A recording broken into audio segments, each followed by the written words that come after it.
Let's go into more detail about heart rate and how it is regulated.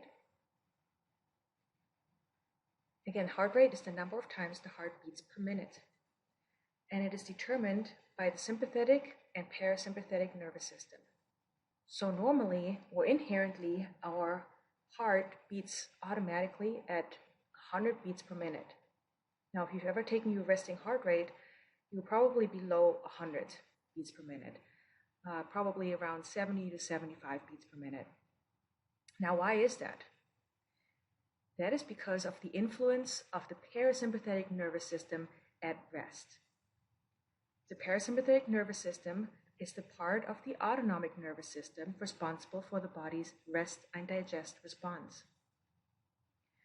So at rest, we have a greater influence on parasympathetic nervous system activity, which decreases the heart rate.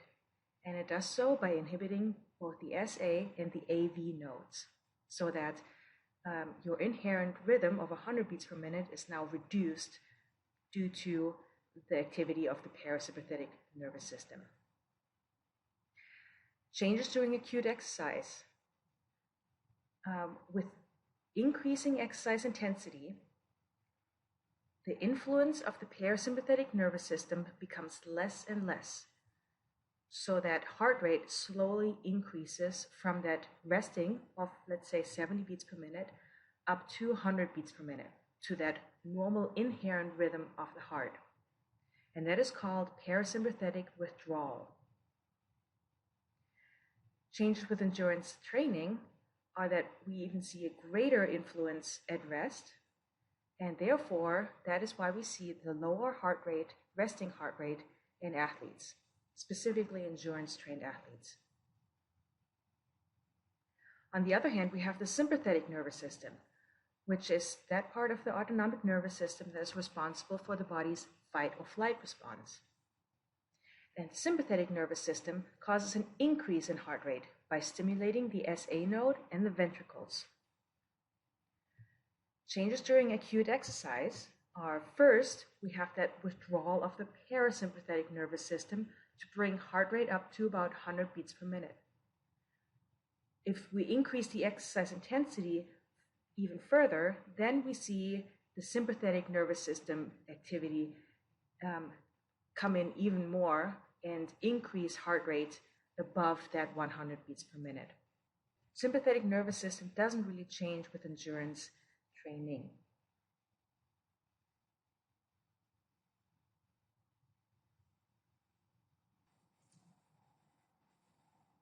So think of it as having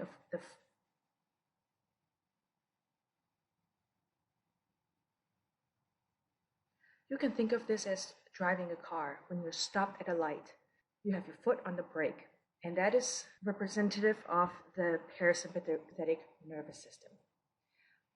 Once the light turns green, you have to take your foot off the brake first.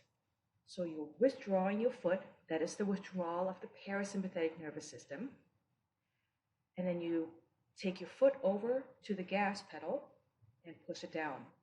That is representative of the sympathetic nervous system.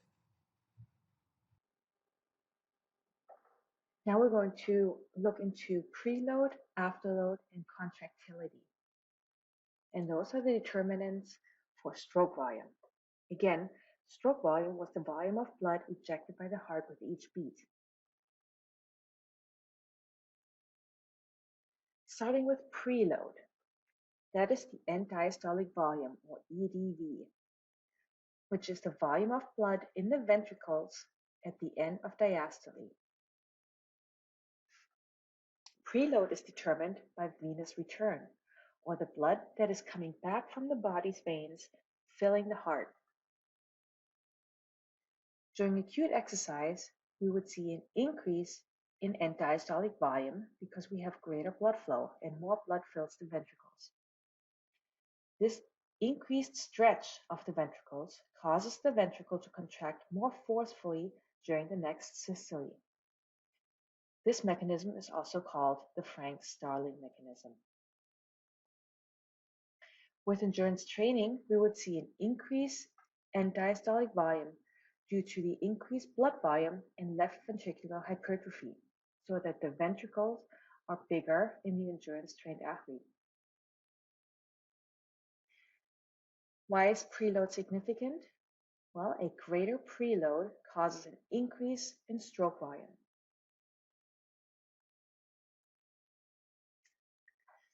The next one is afterload, which is the mean arterial pressure. By definition, the afterload is the resistance that the left ventricle must overcome to eject blood into the arterial system. This resistance is the mean arterial pressure, or the average blood pressure in the arteries during a cardiac cycle. Now, if you measure blood pressure, you typically have your systolic blood pressure over your diastolic blood pressure. So let's say in a normal, quote unquote normal, blood pressure of 120 over 80, you would think that the average blood pressure should be somewhere in between, right? So 100 beats per minute, 100 millimeters of mercury. It's not quite the average, but the actual equation for the mean arterial pressure is 2/3 of the diastolic blood pressure plus the systolic blood pressure.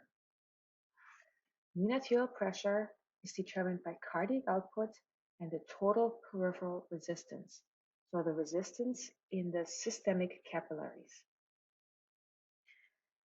During acute exercise, mean arterial pressure increases with exercise as cardiac output increases, and this is due to solely an increase in systolic blood pressure. Diastolic blood pressure doesn't change. With endurance training, we would see a reduced resting systolic, diastolic, and therefore mean arterial pressure. Significance: a greater afterload causes a decrease in stroke volume, because the ventricles have a harder time to pump against the resistance that is already in the arterial, on the arterial side.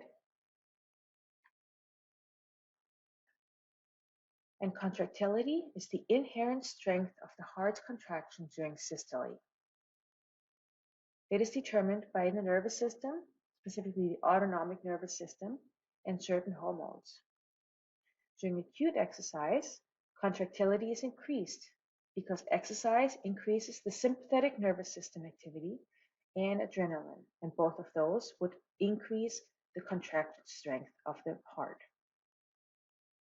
With endurance training, we would also see an increase in contractility within the left ventricular hypertrophy, where the muscle of the left ventricle has increased in size and in force, so that the ventricle can now contract with more forcefully. So a greater contractility causes an increase in stroke volume.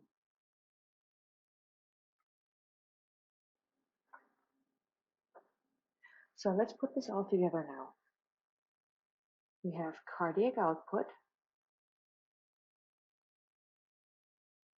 equals heart rate times stroke volume.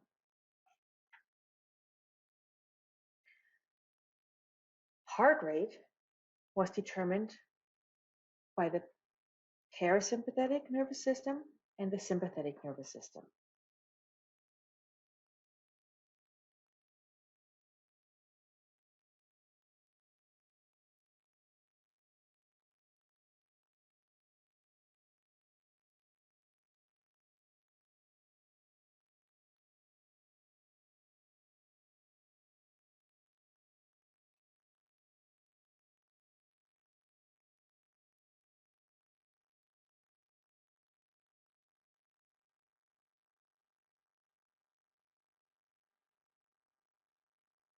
Where the parasympathetic nervous system had a negative effect on heart rate,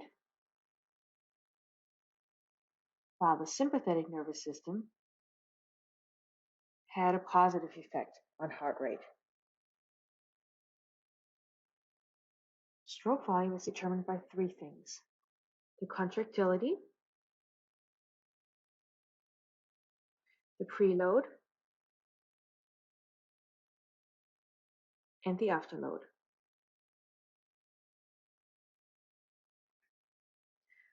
Where contractility had a positive effect on stroke volume, preload had a positive effect on stroke volume, and actually also on contractility, and afterload had a negative effect on stroke volume. Now let's think about what happens during exercise. With exercise, we actually see a decrease in parasympathetic nervous system output and an increase in sympathetic nervous system output, such that we have more of the positive influence of heart rate, so that heart rate will be increased during exercise. We would also see an increase in contractility, preload, and afterload. But the increase in afterload is not as much as the increases in preload and contractility, so that the overall effect on stroke volume is to increase it. So we would have an increase in heart rate, an increase in stroke volume, and thus an increase in cardiac output.